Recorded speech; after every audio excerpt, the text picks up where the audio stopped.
একবার নবীর দিকে তাকাই, একবার চাঁদের দিকে তাকাই, নবী চাঁদ, নবী চাঁদ, নবীর দিকে চাঁদের দিকে, নবীর দিকে চাঁদের দিকে। জাবের বলেন হুয়া আহসানু ইনদি মিনাল কমার, আল্লাহর কসম তিনি ওই চাঁদের চাইতে বেশি সুন্দর।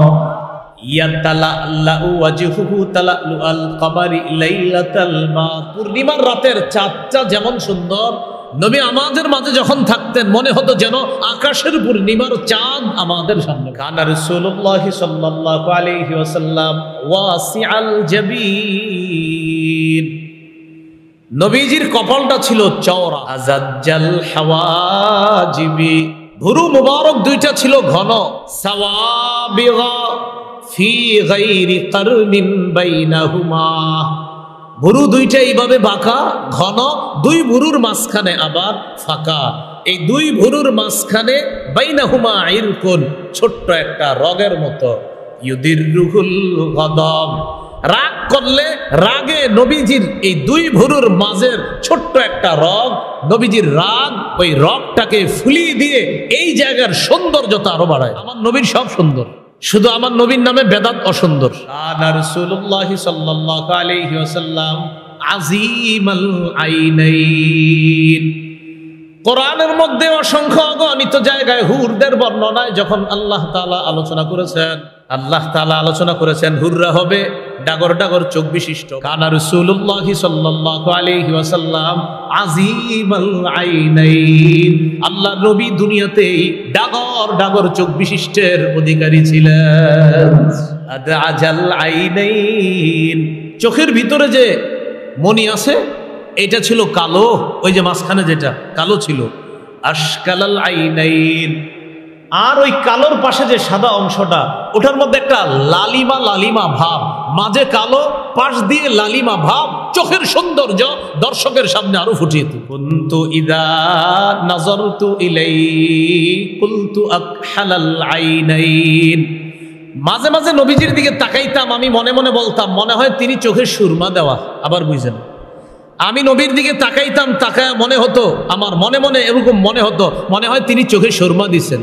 ওয়ালাইসা বিআকহালা, ভালোভাবে তাকায় দেখতাম চোখে সুরমা দেওয়া না, বরং আমার নবীর চোখগুলো আল্লাহ বানাইছে এত সুন্দর, দেখলে মনে হতো যেন সুরমাওয়ালা চোখের মতোই হাবিবের চোখগুলো আল্লাহ বানাইছে। কানা রাসূলুল্লাহ সাল্লাল্লাহু আলাইহি ওয়াসাল্লাম আকাদাল ইদনিনা লাহু নূরুন ইয়ালু, রাসূলুল্লাহ সাল্লাল্লাহু আলাইহি সাল্লামের নাক মুবারক সামনে কিছুটা হালকা উঁচু ছিল, অসাধারণ সুন্দর, যেন নাক মুবারকের মাথায় একটা নূর চমকাইতো সব সময়।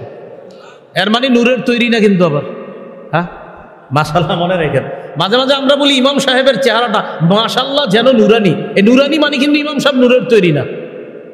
নূর বললে নূরের তৈরি হওয়া আবশ্যক হয় না, এই মাসালা মনে রাখবেন।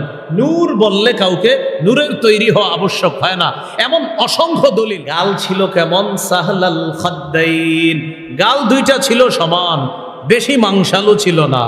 কাসাল লিহিয়া, দাড়ি মুবারক ছিল ঘন। তাহলে নিজের মধ্যে একটু আপনি অনুভবে আনেন, কপাল ছিল চওড়া, ভুরুগুলো ছিল ঘন, দুই ভুরুর মাঝখানে ফাঁকা ছিল, ছোট্ট একটা রগ। রাগ করলে নবীজির রাগ এই রগকে ফুলিয়ে দিয়ে সৌন্দর্যতা আরো বাড়িয়ে দিত। চোখগুলো ছিল ডাগর ডাগর, যেন চোখের মধ্যে সুরমা দেওয়া। জাবের রাদিয়াল্লাহু তাআলা আনহু বলেন, না আসলে সুরমা দেওয়া না, আল্লাহ বানাইছে চোখগুলা এত সুন্দর, দুই চোখের মাঝখানে নাক, অসাধারণ সুন্দর, নাকের পাশে দুই গাল আরো সুন্দর। এই গাল মুবারকের সৌন্দর্যতা, হাবিবের দাড়ি মুবারক এই সৌন্দর্যতা আরো বাড়িয়ে দেয়। রাসূলুল্লাহ সাল্লাল্লাহু আলাইহি ওয়াসাল্লাম দুনিয়াতে আগমন করেছেন রবিউল আউয়াল মাসের বিশুদ্ধ বর্ণনা অনুযায়ী ৮ অথবা ৯ রবিউল আউয়াল, প্রসিদ্ধ বর্ণনা অনুযায়ী ১২ই রবিউল আউয়াল।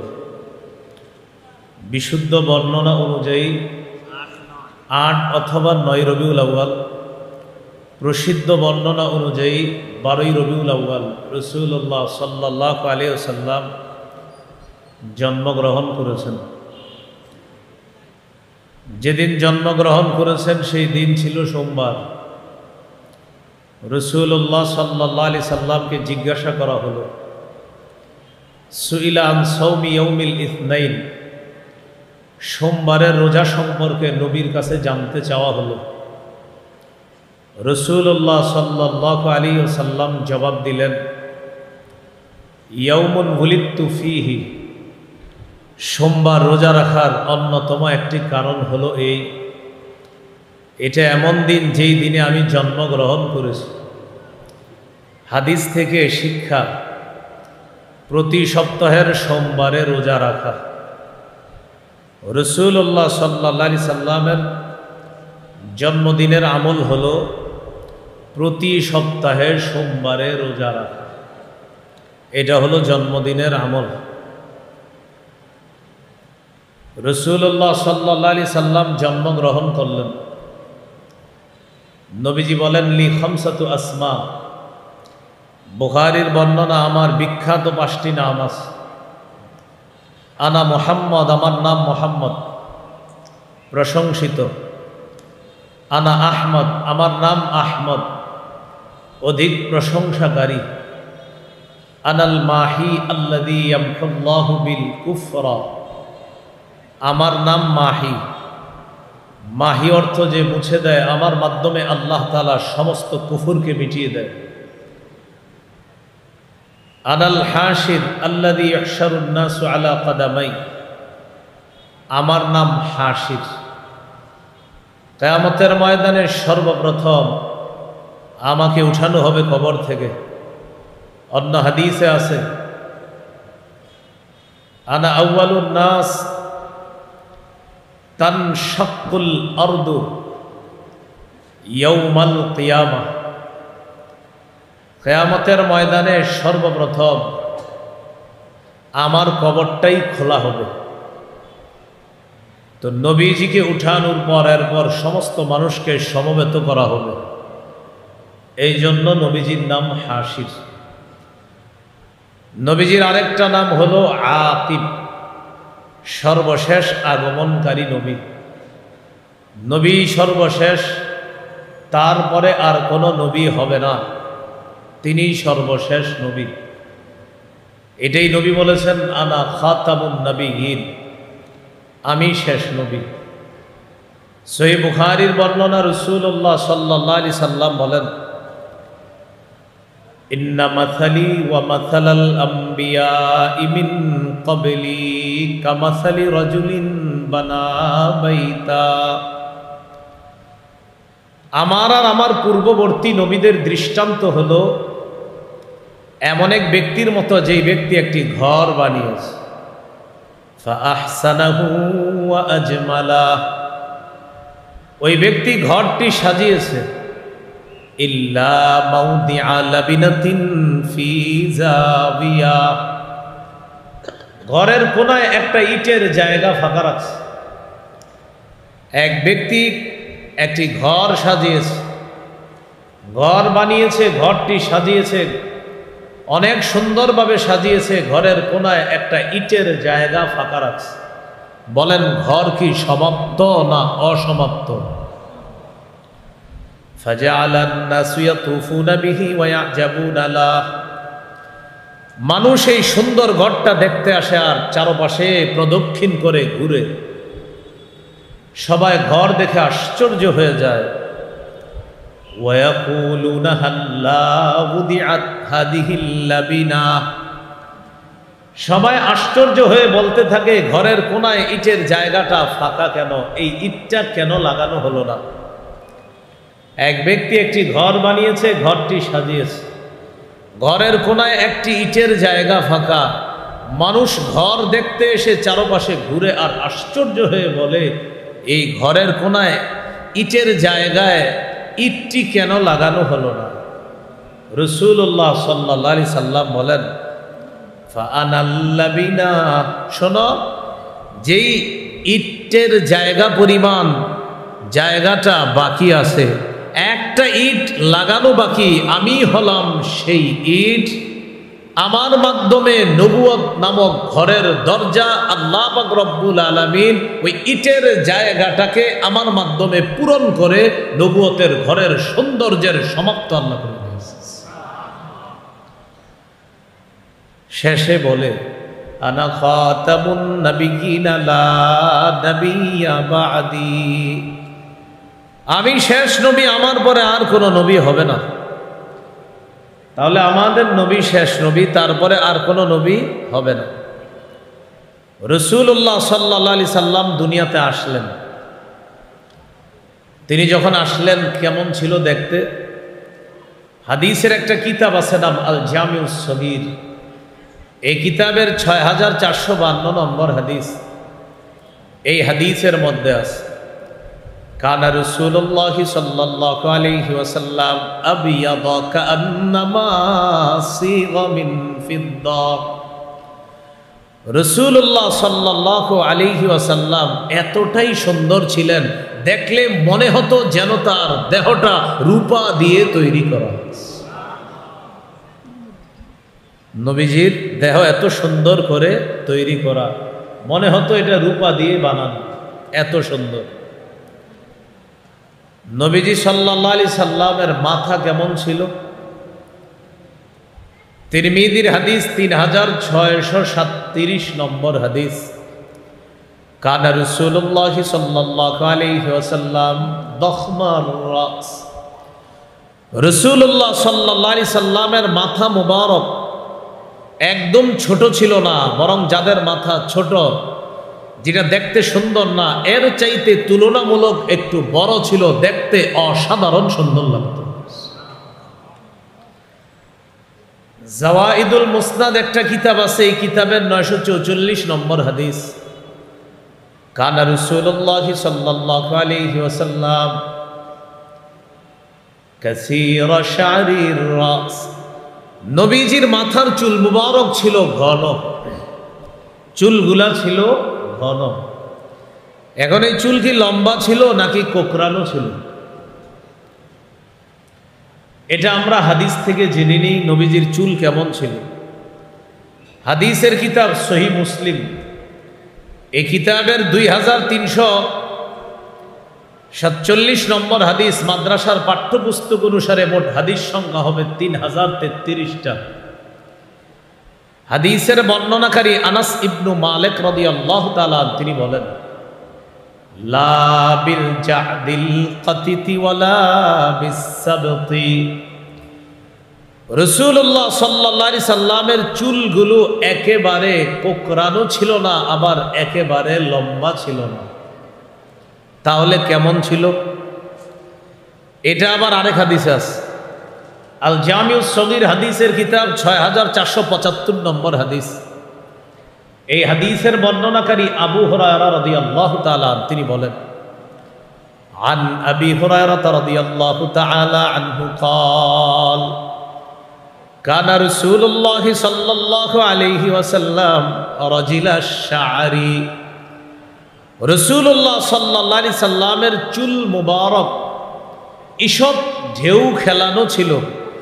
আমাদের চুল বাতাসে ঢেউ খেলে, আমাদের নবীজির চুল মুবারক বাতাস ছাড়াই দেখলে মনে হতো যেন ঢেউ খেলতেছে।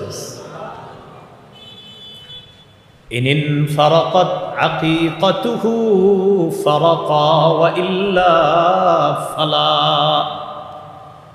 মাথার চুল যদি অনায়াসে সিঁথি আসতো তাহলে তিনি সিঁথি কাটতেন, অন্যথায় সিঁথি কাটতেন না। সহিহ মুসলিমের বর্ণনা 2344 নম্বর হাদিস। কওমি মাদ্রাসার পাঠ্যপুস্তক অনুসারে মোট হাদিসের সংখ্যা হবে 3033টা। এই হাদিসের মধ্যে আছে, قد شمط مقدم رأسه ولحيته। নবীজির মাথার সামনের চুল মুবারকের কয়েকটা সাদা হয়ে গেছে, আর সামনের দাড়ি কয়েকটা সাদা হয়েছে। কানা ইযা দাহানা লাম ইয়াতাবায়্যান। নবীজি যদি চুলগুলা চিরুনি করতেন, চুল আশ্রাইতেন, তাহলে ওই সাদা চুলগুলা দেখা যাইতো না। তেল দিয়ে যদি সুন্দরভাবে রাখতেন তাহলে চুল সাদা অংশ দেখা যাইতো না। ওয়াকানা ইদা শাইসা রাসুহু তাবায়্যানা। আর যদি চুলের মধ্যে তেল দেওয়া না থাকতো, চুলগুলা যদি আশ্রানো ছাড়া থাকতো, একটু এলোমেলো থাকতো, তাহলে সাদা চুল দেখা যাইতো। এই এলোমেলো মানে আবার এমন না যে আমগো চুল এলোমেলো মানে দেখতে কেমন জানি। আমাদের নবীর চুল আছড়ানো এক সুন্দর, তেল দেওয়া এক সুন্দর, তেল দেওয়া না আরেক সুন্দর, চুল আছড়ানো এক সুন্দর, চুল আছড়ানো না আরেক সুন্দর। তিনি ঘুমায় এক সুন্দর, নাক ডাকে এক সুন্দর, নাক ডাকে না তো আরেক সুন্দর। আমার হাবিবের যা কিছু সব সুন্দর আর সুন্দর। তো রাসূলুল্লাহ সাল্লাল্লাহু আলাইহি সাল্লামের চুল মুবারকের বর্ণনা এটা। এখন চুলগুলা কত বড় ছিল, ওলামা হযরত ছাড়া অন্য যারা আছেন, আমার সহপাঠী ছাত্র ভাই এবং আমার বয়সও কম যারা, আমার সাথে একটু বলেন, আপনারা বলেন ওয়াফরা, লিম্মা, জুম্মা। ওয়াফরা, লিম্মা, জুম্মা। রাসূলুল্লাহ সাল্লাল্লাহু আলাইহি সাল্লামের এই হলো 3 ধরনের চুলের বর্ণনা। সহিহ মুসলিমের বর্ণনা 2338 নম্বর হাদিস। এই হাদিসের বর্ণনাকারী আনাস ইবনু মালিক। 3 ধরনের চুলের পদ্ধতি, তিনোটার বর্ণনাকারী আনাস ইবনু মালিক রাদিয়াল্লাহু তাআলা। প্রশ্ন এসে যায় তিনি কেন চুলের বর্ণনা দিচ্ছেন বারবার? উত্তর হলো আনাস রাদিয়াল্লাহু তাআলা রাসূলুল্লাহ সাল্লাল্লাহু আলাইহি সাল্লামের 10 বছর খেদমত করেছেন। এই জন্য নবীজির চুল মুবারক, কান মুবারক, চোখ নাক মুবারক ইত্যাদির বর্ণনাগুলা অন্যদের চাইতে হযরত আনাস রাদিয়াল্লাহু তাআলা আনহু বেশি দিতে পারতেন, কারণ তিনি নবীজির কাছাকাছি ছিলেন। তো সহিহ মুসলিমের বর্ণনা 2338 নম্বর হাদিস। এই হাদিসের মধ্যে আছে কানা শা'রু রাসূলিল্লাহি সাল্লাল্লাহু আলাইহি ওয়াসাল্লাম ইলা আনসাফি উযুনাইহি। রাসূলুল্লাহ সাল্লাল্লাহু আলাইহি সাল্লামের চুল মুবারক অর্ধ কান পর্যন্ত লম্বা হতো, আর এটা কানের লতি পর্যন্ত প্রলম্বিত হতো। এটাকে বলা হয় ওয়াফরা। নবীজির চুল মুবারক এই কানের অর্ধ পর্যন্ত, যেটা লতি পর্যন্ত প্রলম্বিত হতো, এটাকে বলা হয় ওয়াফরা। কি বলা হয়? ওয়াফরা। সহিহ বুখারীর বর্ণনা 5905 নম্বর হাদিস। এই হাদিসের বর্ণনাকারীও আনাস ইবনু মালিক। এটা হলো দ্বিতীয় প্রকার চুলের বর্ণনা, যেটা আমরা শিখেছি একটু আগে, লিম্মা। এই হাদিসের মধ্যে আছে কানা শা'রু রাসূলিল্লাহি সাল্লাল্লাহু আলাইহি ওয়াসাল্লাম বাইনা উযুনাইহি ওয়া আতিকিহি।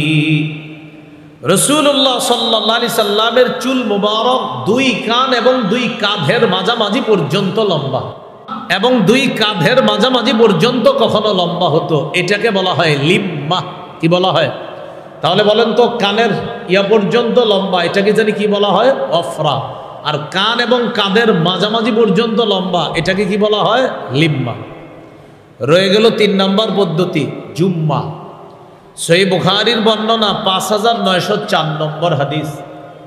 এই হাদিসের বর্ণনাকারীও আনাস ইবনু মালিক রাদিয়াল্লাহু তাআলা। তিনি বলেন কানা ইয়াদরিবু শা'রু রাসূলিল্লাহি সাল্লাল্লাহু আলাইহি ওয়াসাল্লাম মানকিবাই। রাসূলুল্লাহ সাল্লাল্লাহু আলাইহি সাল্লামের চুল মুবারক কখনো কখনো কাঁধ পর্যন্ত লম্বা হতো। এই কাঁধ পর্যন্ত লম্বা চুলকে বলা হয় জুম্মা। কান পর্যন্ত ওয়াফরা, কান এবং কাঁধের মাঝামাঝি পর্যন্ত লিম্মা, কাঁধ পর্যন্ত লম্বা, এটাকে বলা হয় জুম্মা। আল্লাহ আমাদের সকলকে 3টি পদ্ধতির কথা মনে রেখে আমলে বাস্তবায়ন করার তৌফিক দান করেন। হাদিসের মধ্যে আছে কানা রাসূলুল্লাহ সাল্লাল্লাহু আলাইহি ওয়াসাল্লাম আহসানান নাসি ওয়াজহা। রাসূলুল্লাহ সাল্লাল্লাহু আলাইহি সাল্লাম এই পৃথিবীর সমস্ত মানুষের মধ্যে সর্বাপেক্ষা সুন্দর চেহারার অধিকারী ছিলেন। সবচেয়ে সুন্দর চেহারার অধিকারী ছিল। এখন কথা হলো, চেহারাটা কি গোল নাকি লম্বা? জানলাম সবচেয়ে সুন্দর, এখন জানবো এটা কি গোল নাকি লম্বা।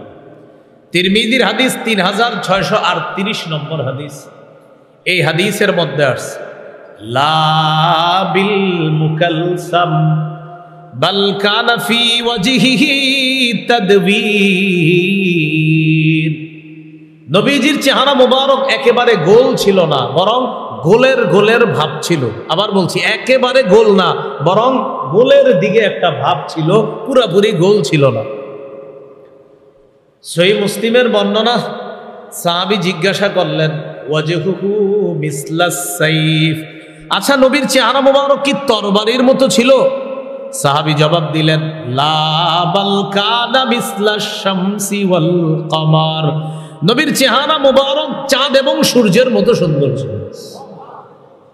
চাঁদ এবং সূর্যের মতো সুন্দর। তো চাঁদ, এটার আবার গোল ভাবা যাবে না আপনি, কারণ আগেই বলে নিছি পুরাপুরি গোল না, গোলের দিকে ভাব। তো জিজ্ঞাসা করলেন, এটা কি তরবারির মতো? তো সাহাবী জবাব দিলেন, না না, চন্দ্র এবং সূর্যের মতো। তিরমিজির হাদিস 2811 নম্বর হাদিস, 2811। এই হাদিসের বর্ণনাকারীর নামটাও আমরা একটু মনে রাখি। বলেন জাবের ইবনে সামুরা। জাবের ইবনে সামুরা রাদিয়াল্লাহু তাআলা।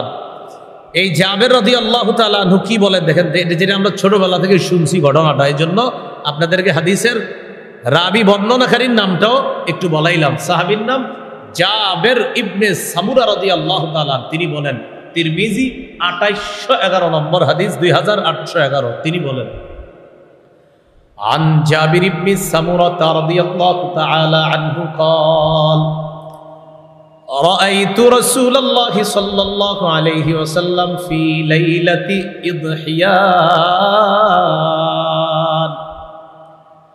আমি আল্লাহ রাসূলের দিকে জোছনা রাতে তাকাইলাম। কি রাতে? জোছনা। আমি নবীর দিকে জোছনা রাতে তাকাইলাম। ফাজআলতু আনজুরু ইলা রাসূলিল্লাহি সাল্লাল্লাহু আলাইহি ওয়াসাল্লাম ওয়া ইলাল কমার। একবার নবীর দিকে তাকাই, একবার চাঁদের দিকে তাকাই, নবী চাঁদ, নবী চাঁদ, নবীর দিকে চাঁদের দিকে, নবীর দিকে চাঁদের দিকে। জাবের বলেন, হুয়া আহসানু ইনদি মিনাল কমার, আল্লাহর কসম তিনি ওই চাঁদের চাইতে বেশি সুন্দর। হযরত জাবের রাদিয়াল্লাহু তাআলা আনহু বলেন, জ্যোৎস্না রাতে তাকাইলাম, একবার চেহারা মুবারকের দিকে তাকাই, একবার চাঁদের দিকে তাকাই, চেহারা চাঁদ, চেহারা চাঁদ, চেহারা চাঁদ। বিশ্বাস করো তিনি চাঁদের চেয়ে সুন্দর। এই হলো নবীজি সাল্লাল্লাহু আলাইহি সাল্লামের চেহারা মুবারকের বর্ণনা। আর একটা বর্ণনা শুনেন, আল জামিউস সগীর হাদিসের কিতাব 6475 নম্বর হাদিস। এই হাদিসের মধ্যে আছে,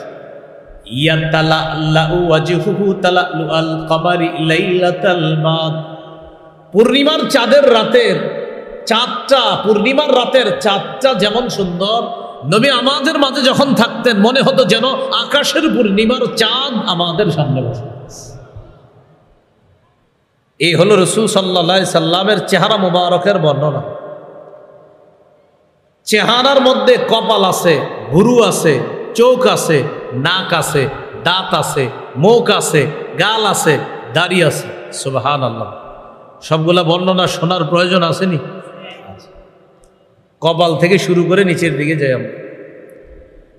কানা রাসূলুল্লাহ সাল্লাল্লাহু আলাইহি ওয়াসাল্লাম ওয়াসিআল জাবিন, নবীজির কপালটা ছিল চওড়া। সুবহানাল্লাহ। কপাল ছিল কি?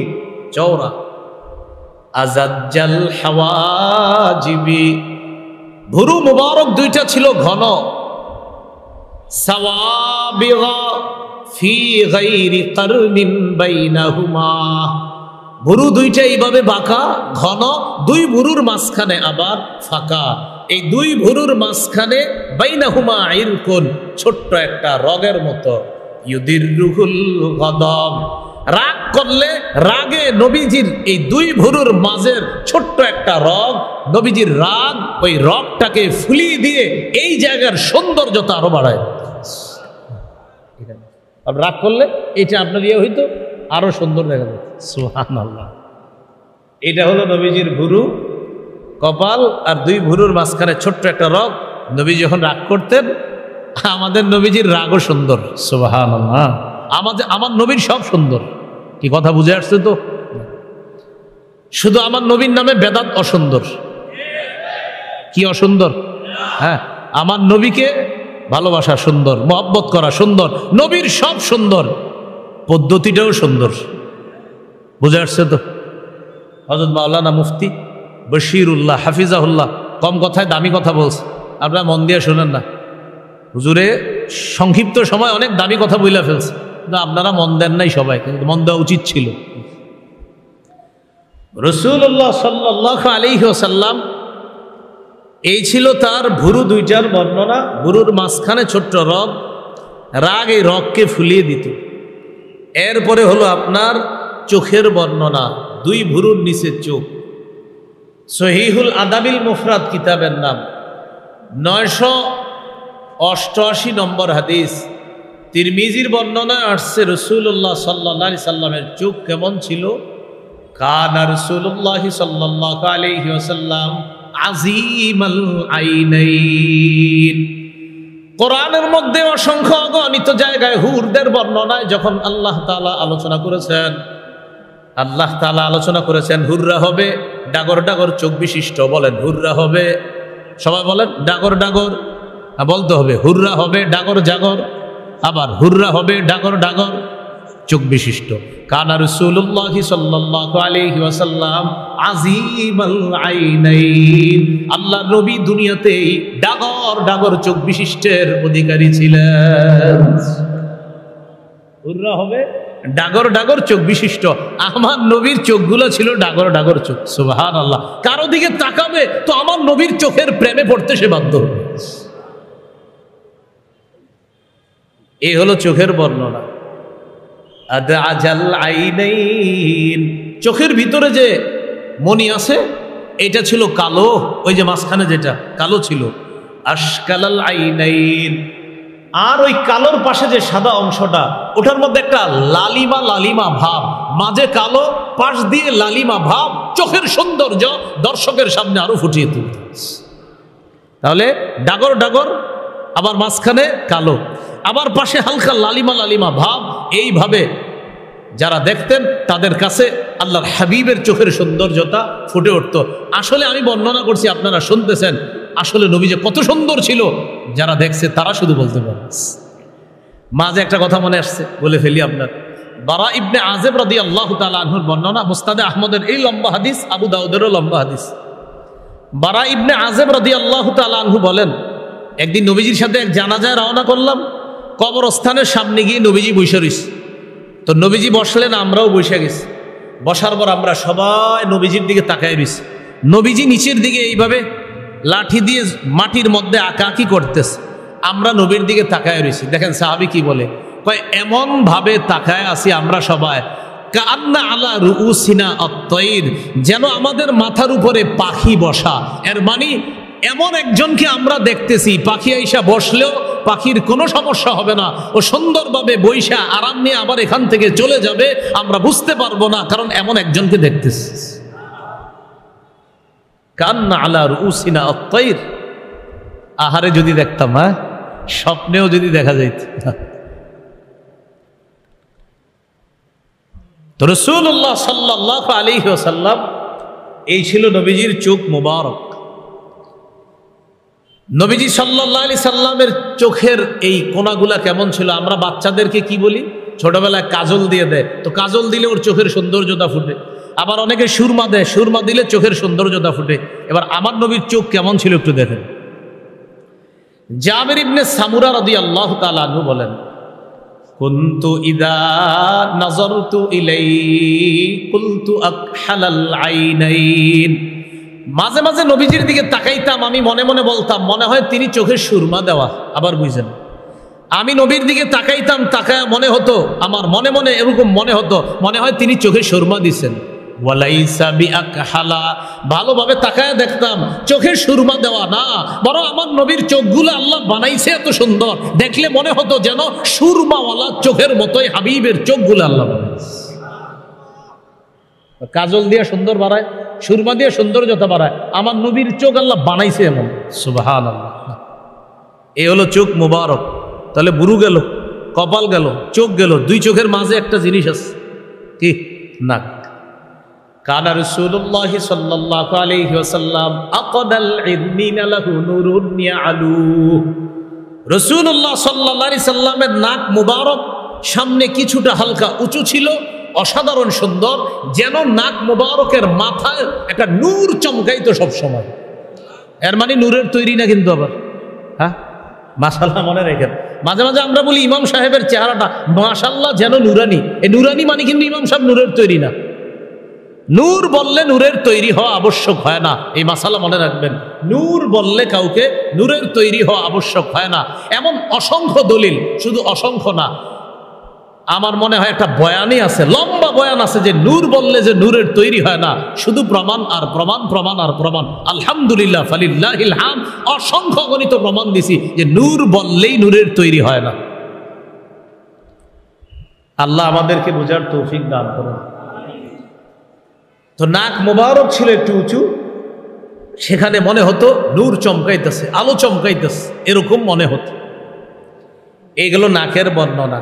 গাল ছিল কেমন? সাহলাল খাদ্দাইন, গাল দুইটা ছিল সমান, বেশি মাংসালু ছিল না। কাসাল লিহিয়া, দাড়ি মোবারক ছিল ঘন। তাহলে নিজের মধ্যে একটু আপনি অনুভবে আনেন, কপাল ছিল চওড়া, ভুরুগুলো ছিল ঘন, দুই ভুরুর মাঝখানে ফাঁকা ছিল, ছোট্ট একটা রগ। রাগ করলে নবীজির রাগ এই রগকে ফুলিয়ে দিয়ে সৌন্দর্যতা আরো বাড়িয়ে দিত। চোখগুলো ছিল ডাগর ডাগর, যেন চোখের মধ্যে সুরমা দেওয়া। জাবের রাদিয়াল্লাহু তাআলা আনহু বলেন, না আসলে সুরমা দেওয়া না, আল্লাহ বানাইছে চোখগুলা এত সুন্দর। দুই চোখের মাঝখানে নাক, অসাধারণ সুন্দর। নাকের পাশে দুই গাল, আরো সুন্দর। এই গাল মুবারকের সৌন্দর্যতা হাবিবের দাড়ি মুবারক এই সৌন্দর্যতা আরো বাড়িয়ে দেয়। এই গেল মোটামুটি আপনার এই অংশের বর্ণনা। রয়ে গেল মুখ মুবারক। রাসূলুল্লাহ সাল্লাল্লাহু আলাইহি সাল্লাম যখন কথা বলতেন খুব আস্তে আস্তে বলতেন। আম্মাজান আয়েশা সিদ্দিকা রাদিয়াল্লাহু তাআলা আনহা বলেন, লাউ আদ্দাহুল আদুল আহসা, নবীজি এত সুন্দর করে কথা বলতেন, কেউ যদি গণনা করতে চাইতো তাহলে গুনে গুনে রেখে দিতে পারতো। নবীজি একটা কথা বলছেন, দুইটা, তিনটা, চারটা, এত সুন্দর করে কথা বলতো যে কেউ যদি গণনা করে রাখতে চাইতো গণনা করে রেখে দিত। এ হলো নবীজির কথা বলা। নবীজির মুখের ভিতরের দাঁত মুবারক কেমন ছিল? কানা রাসূলুল্লাহ সাল্লাল্লাহু আলাইহি ওয়াসাল্লাম মুফাল্লাজাল আসনান, দাঁতগুলা হালকা ফাঁকা ফাঁকা ছিল। যখন কথা বলতো মনে হতো দাঁতের ফাঁকা দিয়ে যেন মণি মুক্তা ঝরছে। হালকা হালকা ফাঁকা, অসাধারণ সৌন্দর্যের অধিকারী দাঁত মুবারক। এগুলো দাঁতের বর্ণনা। নবীজি সাল্লাল্লাহু আলাইহি সাল্লামের মুখের ভিতরের থুতু মুবারক কেমন? থুতু থুতু। সহিহ বুখারীর বর্ণনা 4210 নম্বর হাদিস। খায়বারের যুদ্ধে মুসলমানদের বিজয় হচ্ছে না। রাসূলুল্লাহ সাল্লাল্লাহু আলাইহি সাল্লাম একটা ঘোষণা করলেন খায়বারের যুদ্ধের দিন। ক্বালা রাসূলুল্লাহ সাল্লাল্লাহু আলাইহি ওয়াসাল্লাম ইয়াউমা খায়বার লা উ'তিয়ান্না রায়াতা গাদান রাজুলান ইফতাহুল্লাহু আলা ইয়াদাইহি ইউহিব্বুল্লাহ ওয়া ইউহিব্বুহুল্লাহু ওয়া রাসূলুহু। নবীজি খায়বারের যুদ্ধের দিন বললেন, আমি আগামীকাল পতাকা এমন এক ব্যক্তির হাতে দিব, যেই ব্যক্তির হাতে আল্লাহ খায়বারের বিজয় দান করবে। এই ব্যক্তি আল্লাহকে ভালোবাসে, আল্লাহ এবং আল্লাহ রসুলও তাকে ভালোবাসে। সুবহানাল্লাহ। আবার একটু বুঝেন, নবীজি বললেন আগামীকাল এমন এক ব্যক্তির হাতে আমি পতাকা দিব, যার হাতে আল্লাহ খায়বারের বিজয় দান করবেন, যিনি আল্লাহকে ভালোবাসে আর আল্লাহ এবং তার রসুলও তাকে ভালোবাসে। তাহলে বিষয়টা প্রথম অংশের যে গুরুত্বপূর্ণ, দ্বিতীয় অংশটা তিনি আল্লাহকে ভালোবাসেন, এটা অনেক গুরুত্ব। সাথে সাথে নবী বলতেছে আল্লাহ এবং তার রসুলও তাকে ভালোবাসে। এই কথা প্রথমটার গুরুত্ব দ্বিতীয় কথাটা আরো বেশি গুরুত্বপূর্ণ করে তুলছে। চিন্তা করেন, আমরা আল্লাহরে ভালোবাসি, বলেন সুবহানাল্লাহ। কিন্তু যদি জানতাম আল্লাহ ভালোবাসে আমাদেরকে, বাকি আল্লাহ বলে দিয়েছে। নবী আপনি বলেন, সূরা আলী ইমরানে বলছে আমাদের আবরার ভাই ওই বিষয়ে আলোচনা করছে। আবরার ভাই মুফতি বশিরুল্লাহ সাহেবের আলোচনা থেকে আমি বুঝলাম যে আবরার ভাই মহব্বত নিয়ে আলোচনা করছে নবীজি সাল্লাল্লাহু আলাইহি সাল্লামের। তো নবীজির ভালোবাসা আমরা যদি চাই, তা আল্লাহ বলতেছেন যদি তোমরা আল্লাহকে ভালোবাসো তাহলে আমি নবীর অনুসরণ করো। নবী আপনি বলেন আপনার উম্মত যদি আপনার অনুসরণ করে আমি আল্লাহ তাদেরকে ভালোবাসবো। আমরা ভালোবাসতে চাই কাকে বলেন? আল্লাহকে। বলেন তো আল্লাহকে ভালোবাসতে চাইলে কার অনুসরণ করা লাগবে? নবী। আর নবীর অনুসরণ করলে ঘোষণা আমাদেরকে কে ভালোবাসবে? সুবহানাল্লাহ। প্রথম কথা যতটা গুরুত্বপূর্ণ, পরেরটা আরো বেশি গুরুত্বপূর্ণ, যে নবীরে মোহাব্বত করলে আল্লাহ বলে হ্যাঁ আমি তোমাদেরকে ভালোবাসবো। সুবহানাল্লাহ। তাহলে আগামীকাল পতাকা দিব এমন এক ব্যক্তির হাতে যার হাতে আল্লাহ খায়বার বিজয় দান করবেন। ফাবাতান নাসু ইয়াদুকুনা লাইলাতাহুম আইয়ুহুম ইউতাহা। সাহাবীরা সবাই রাতের বেলা জল্পনা কল্পনায় রাত কাটায় দিতেছে, কেউ ঘুমায় না। আমার দিকে তাকাইলে বুঝবেন বিষয়টা, সবাই একটু এদিকে তাকান। সাহাবীরা রাতের বেলা জল্পনা কল্পনায় কাটায় দিতেছে। কুল্লুহুম ইয়ারজু, প্রত্যেকে আশাবাদী। ইউতাহা, প্রত্যেকে আশাবাদী পতাকাটা আমাকে দিবে। জল্পনা কল্পনা কারে বলে দেখেন? কারে জান দেয়? আমারে? না না, মনে হয় তারে, না ওমকরে, না আবু বকর সিদ্দিককে, না ওমরকে, না নবী তো একজনকে বলছে, তাহলে একজনটা কে? আমি না তো, না আমি মনে হবে ইনশাল্লাহ, না আমি না ওমকে। এটারে কয় জল্পনা কল্পনা, না জানি আমি। নবী তো একজন বলছে, এতজনের মাঝে কি? নবী সাল্লাল্লাহু আলাইহি সাল্লাম একজন বলছে, এতজনের মাঝে সে একজন কি আমি? এরকম জল্পনায় সারা রাত সাহাবীরা কাটাই দিচ্ছে। পরের দিন রাসূল সাল্লাল্লাহু আলাইহি সাল্লামের সামনে সবাই আসছে। আসার পর সবাই কামনা করে, ইস আমার নামটা ঘোষণা করুক। নবীজি বললেন আইনা আলী ইবনু আবি তালেব। আচ্ছা আলী কোথায়? তোমাদের মাঝে আলী কোথায়? সুবহানাল্লাহ। মজার ব্যাপার, যাকে পতাকা দিবে তার কোনো জল্পনাও ছিল না, কল্পনাও ছিল না। তিনি এই বিষয়ে রাতের বেলা কোনো জল্পনা কল্পনা করে নাই, করেছে সবাই, কিন্তু যাকে দিবে তিনি অসুস্থ। সাহাবীরা জবাব দিলেন হুয়া ইয়াশতাকি আইনাইহি ইয়া রাসূলুল্লাহ। হুজুর আলীর চোখে তো অসুস্থ, সে চোখের রোগে আক্রান্ত। ফাআরসালু ইলাইহি, লোক পাঠাইছে হযরত আলীর কাছে, আলীকে নিয়ে আসো আমার কাছে। আলী রাদিয়াল্লাহু তাআলা আনহুকে আল্লাহ রাসূলের কাছে আনা হলো। আনার পর ফাবাসাতা রাসূলুল্লাহ সাল্লাল্লাহু আলাইহি ওয়াসাল্লাম ফি আইনাইহি, আল্লাহ নবী হযরত আলী রাদিয়াল্লাহু তাআলা আনহুর চোখের মধ্যে থুতু মুবারক লাগায়া দিছে। সাহাবী সাহল ইবনু সাদ আস-সাঈদী বলেন ফাবারাআ কান্নাহু লাম ইয়াকুন বিহি ওয়াজউন। নবীজির থুতু মুবারক লাগার পর আলীর চোখের দিকে তাকায় আমরা, আমাদের মনে হলো এই দুই চোখে কোনোদিন কখনো সমস্যা হয় নাই, অসুস্থতা হয় নাই। নবীর চোখের থুতু মুবারক লাগার পর মনে হলো এই চোখ কোনোদিনও রোগাক্রান্ত হয়। এই হলো নবীর থুতু মুবারকের বর্ণনা। নবীজির কুলি কেমন ছিল? কুলি চিনি তো আমরা, এটা কি বলে কুলি? মুসনাদে আহমদ হাদিসের কিতাব 18,838 নম্বর হাদিস। এই হাদিসের মধ্যে আছে উতিয়া রাসূলুল্লাহ সাল্লাল্লাহু আলাইহি ওয়াসাল্লাম বিদালবিম মিম্মা, আল্লাহ নবীর কাছে এক বালতি পানি আনা হলো। ফাশারিবা বিন, নবীজি পানি পান করলেন, করার পর ফামাজ্জা, নবী কুলি করলেন, করার পর সাব্বা ফিল বিইরি, কুলির পানিটা কূপের মধ্যে ফেলে দিলেন। এক বালতি পানি আনা হলো, নবীজি পানি পান করলেন। পানি পান করার পর নবীজি পানি মুখে নিলেন, নিয়ে কি করলেন? কুলি করলেন। কুলির পানিটা বালতির মধ্যে ফেললেন অথবা কূপের মধ্যে ফেললেন। সাহাবী বলেন ফাফাহা মিনহা আথারু রিহিল মিসকি, ফাফাহা মিনহা মিসলু রিহিল মিসকি।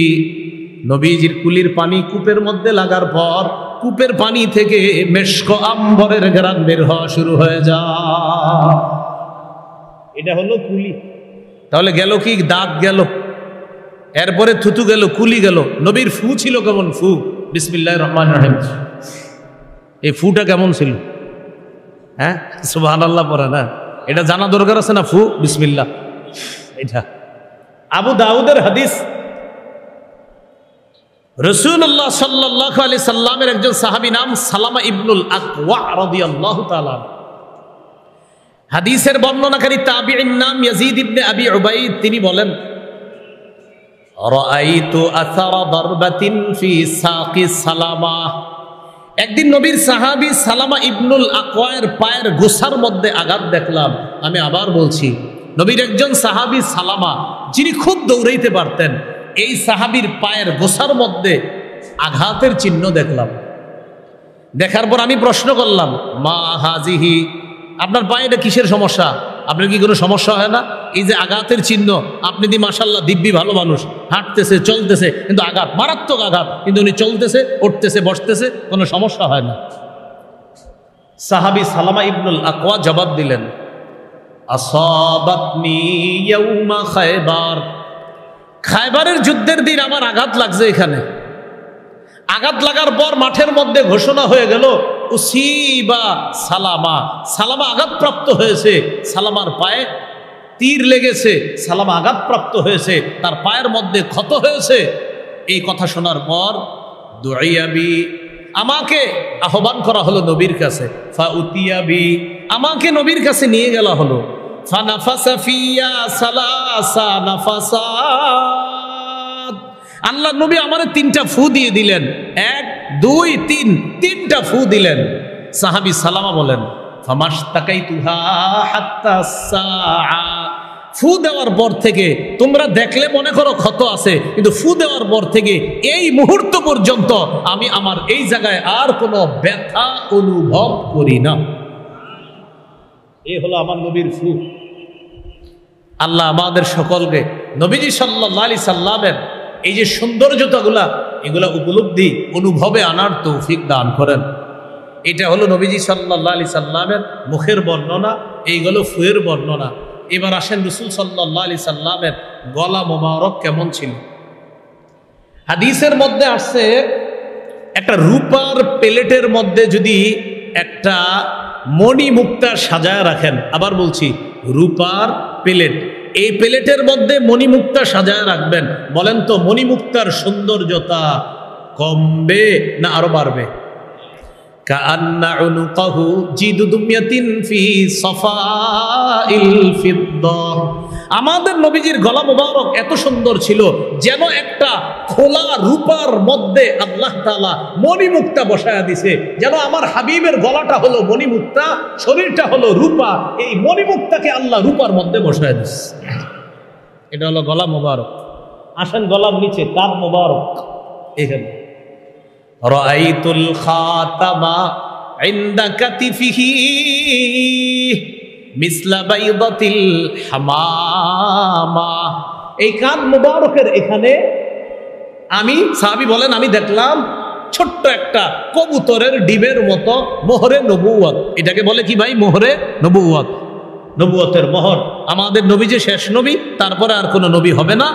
এই ছোট্ট একটা কবুতরের ডিমের মতো এখানে দেখলাম। সাহাবী বললেন, তো এই ডিমের মতো এটা তো দেখে ফেলছে শেষ নবী, নবীজি সাল্লাল্লাহু আলাইহি সাল্লামের পরে আর কোনো নবী হবে না। এটা একটা স্পষ্ট প্রমাণ। আমাদের নবীজির পরে কেউ যদি এভাবে সেভাবে ওভাবে জিল্লি নবী, ছায়া নবী, রডের নবী, বাঁশের নবী, কোন নবী দাবি করে, সে কাফের, তার অনুসারী কাফের, তাদের সমর্থনকারী কাফের না। আবার বুঝা ঠিক কর, আমাদের নবীর পরে যদি কেউ নবুয়ত দাবি করে নতুন করে, যদি বলে হাকিকি নবী, যদি বলে রূপক নবী, যদি বলে জিল্লি নবী, যদি বলে এই নবী ওই নবী, যেভাবেই নবুয়ত দাবি করবে সে কাফের। আবার বলছি তার অনুসারী কাফের, আবার বলছি তার সমর্থনকারীরাও কাফের। এই অংশটা গুরুত্বপূর্ণ। যে দাবি করে কাফের সোজা হিসাব, অনুসারীরা কাফের সোজা হিসাব, সমর্থনকারীরা কাফের, এটা গুরুত্বপূর্ণ অংশ। অনেকে স্বার্থের কারণে ওদের সমর্থন যোগায়, মাঝে মাঝে কাফের কাফের কাফের, সমর্থনের কোনো সুযোগ নেই। আল্লাহ আমাদেরকে বুঝার তৌফিক দান করেন। এই হলো মোহরে নবুয়ত। আমাদের নবী শেষ নবী, তারপরে আর কোনো নবী হবে না।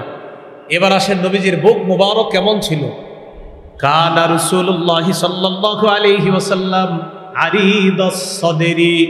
রাসূলুল্লাহ সাল্লাল্লাহু আলাইহি সাল্লামের বুক মুবারক ছিল চওড়া, দেখলে একজন বীর বাহাদুর মুজাহিদ মনে হতো। চওড়া বুক। আমরা তো বুক টুক চওড়া বানান না, আপনারা যুবক ভাইয়েরা বুক চওড়া বানাইতে হবে, ব্যায়াম করে এটাকে সুন্দর বানাইতে হবে।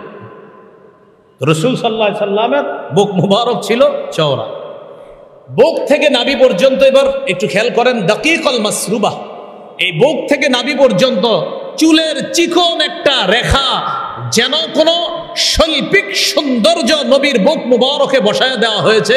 সেটা আমার রব অসাধারণ সুন্দর একটা চুলের রেখা নবীর বুক থেকে নাভি পর্যন্ত আমার রব স্থাপন করে দিয়েছে। এটা এখান থেকেই পর্যন্ত এ হলো নবীজির সরু পশম, আর হলো বুক মুবারক। এবার আসেন পেট। পেট কেমন ছিল? সাওয়াআল বাতনি ওয়াস সাদরি। নবীজির পেট এবং বুক ছিল সমান, পেট এবং বুক ছিল সমান। এটা আমাদের উচিত। এশার নামাজের পরে খাবার খাওয়া উচিত না, এশার আগে খাবার খাওয়া উচিত। এশার আগে খাবার খাওয়ার পর এশার নামাজ পড়বেন 4 রাকাত, এশার পরে 2 রাকাত সুন্নত, হলো 6 রাকাত, আরো 8 রাকাত পড়বেন। 6 আর 8 হলো কত? 14 রাকাত। এই 8 রাকাত হলো ওই যে 12 মাসের 8 রাকাত। মনে আসেনি কয় মাসের 8 রাকাত? 12 মাসের 8 রাকাত। যেটা রমজান মাস আসলে কি বলে, দলিল হয় না 8-এর, না, এটা 12 মাসের 8। এই 12 মাসের 8টা করে নেবেন, তাহলে 4 আর 2 6 আর 8 14 আর 3 রাকাত বিতির, এই হলো 17 রাকাত। এই 17 রাকাত পড়বেন এশার নামাজের সহ, আর এশার আগে খানাটা খাইবেন। তাহলে এশার নামাজ মোট পড়বেন 17 রাকাত, আর এশার আগে না খানাটা খেয়ে নেবেন। ইনশাল্লাহ আশা করি পেটটা তত বেশি বড় হবে না। তাহলে সাওয়া আল বাতনি ওয়াস সাদরি, পেট এবং বুক ছিল সমান। আল্লাহ আমাদের প্রত্যেকটা পুরুষকে এমন সুন্দর দেহ আমরা গঠন করার তৌফিক দান করেন। চেষ্টা করব এরকম সুন্দর শারীরিক অবয়ব গঠন করার জন্য, কারণ আমাদের বাংলাদেশের বিজ্ঞ মুফতিরা কখনো জিহাদের ফতুয়া দিলে আমরাই তো জিহাদে যেতে হবে ইনশাআল্লাহ। আল্লাহ কথাগুলা মনে রাখার তৌফিক দান করেন। নবীজির হাত পা কেমন ছিল? শাসনাল কাফাইনি ওয়াল কদামাইন। আলী রাদিয়াল্লাহু তাআলা আনহুর বর্ণনা, তিরমিজির হাদিস 3637 নম্বর হাদিস। কানা রাসূলুল্লাহ সাল্লাল্লাহু আলাইহি সাল্লাম শাসনাল কাফাইনি ওয়াল কদামাইন, হাত ছিল কিছুটা মাংসালো। অন্য হাদিসে আসছে আলিয়ান, একদম তুলতুলে নরম ছিল। রেশম যেমন পাতলা নরম, এটার চেয়ে আরো বেশি নরম ছিল আল্লাহ রাসূল সাল্লাল্লাহু আলাইহি সাল্লামের হাত মোবারক। তবে মনে রাখতে হবে, তরবারি হাতে নিলে তখন আবার মুজাহিদ, এমনি নরম। তরবারি হাতে নিলে তখন আবার আমাদের নবী একজন শ্রেষ্ঠ বীর মুজাহিদ। এই আর পা ছিল হালকা মাংসালো। কানা ইদা মাশা তাকাফা, যখন হাঁটতেন একটু সামনের দিকে ঝুঁকে ঝুঁকে হাঁটতেন। কান্নামাইন হাত্তা মিন সবাব, যেন তিনি উপর থেকে নিচে নামতেন। সহজ সরল বিনয়ী মানুষগুলা যেইভাবে চলে, আমার নবী এইভাবে চলতেন, যেন উপর থেকে নিচে চলতেন। আসলে কিন্তু সমান জমিনে হাঁটতেছে, কিন্তু মনে হতো নবী সাল্লাল্লাহু আলাইহি সাল্লাম উপর থেকে নিচে নামতেছে। এই হলো আল্লাহ রাসূল সাল্লাল্লাহু আলাইহি সাল্লামের পা মুবারকের বর্ণনা। এই হলো নবীজি সাল্লাল্লাহু আলাইহি সাল্লামের দৈহিক সৌন্দর্যতার বর্ণনা। এটা হলো দৈহিক সৌন্দর্যতা। নবী সাল্লাল্লাহু আলাইহি সাল্লামের আরেকটা সৌন্দর্যতা হলো চারিত্রিক সৌন্দর্যতা। এটা আমাদের সকলের জন্য অনুসরণীয়। এই ব্যাপারেই আমার আগে হযরত মাওলানা মুফতি বশিরুল্লাহ হাফিজাহুল্লাহ যে আয়াত তেলাওয়াত করছেন, লাকাদ কানা লাকুম ফি রাসূলিল্লাহি উসওয়াতুন হাসানা, তোমাদের জন্য রাসূল সাল্লাল্লাহু আলাইহি সাল্লামের জীবন আদর্শের মধ্যে উত্তম আদর্শ রয়েছে। নবী কিভাবে হাঁটতেন, নবী কিভাবে বসতেন, নবী কিভাবে চলতেন, রাসূল সাল্লাল্লাহু আলাইহি সাল্লাম কিভাবে রাষ্ট্র পরিচালনা করতেন, তিনি কিভাবে সমাজ পরিচালনা করতেন, ব্যক্তি জীবন, পারিবারিক জীবন, সামাজিক জীবন, রাষ্ট্রীয় জীবন, অর্থনৈতিক জীবন, আন্তর্জাতিক জীবন, বিশেষ করে মৌলিক এই 6টি জীবনে আমার হাবিবের আদর্শ বাস্তবায়ন করা, এটা আমাদের জন্য একটা জরুরি। আবার বলছি, ব্যক্তি জীবন, পারিবারিক জীবন, সামাজিক জীবন, অর্থনৈতিক জীবন, রাষ্ট্রীয় জীবন, আন্তর্জাতিক জীবন, এই সব ক্ষেত্রে আল্লাহ রসুলের আদর্শ আমরা বাস্তবায়ন করার চেষ্টা করব। তাহলে দুটি সৌন্দর্যতা আমরা মাথায় রাখ। সর্বশেষ কথা, উভয় সৌন্দর্যতায় আমার নবী সবচেয়ে শ্রেষ্ঠ সুন্দর ছিলেন। আল্লাহ আমাদের সকলকে সিরাত সুরত বিষয়গুলা বুঝে শুনে সিরাতকে অনুকরণ করার তৌফিক দান করেন। সুবহানাল্লাহি ওয়া বিহামদিহি, সুবহানাকাল্লাহুম্মা ওয়া বিহামদিক, আশহাদু আল্লা ইলাহা ইল্লা আনতা, আস্তাগফিরুকা ওয়া আতুবু ইলাইক। আশা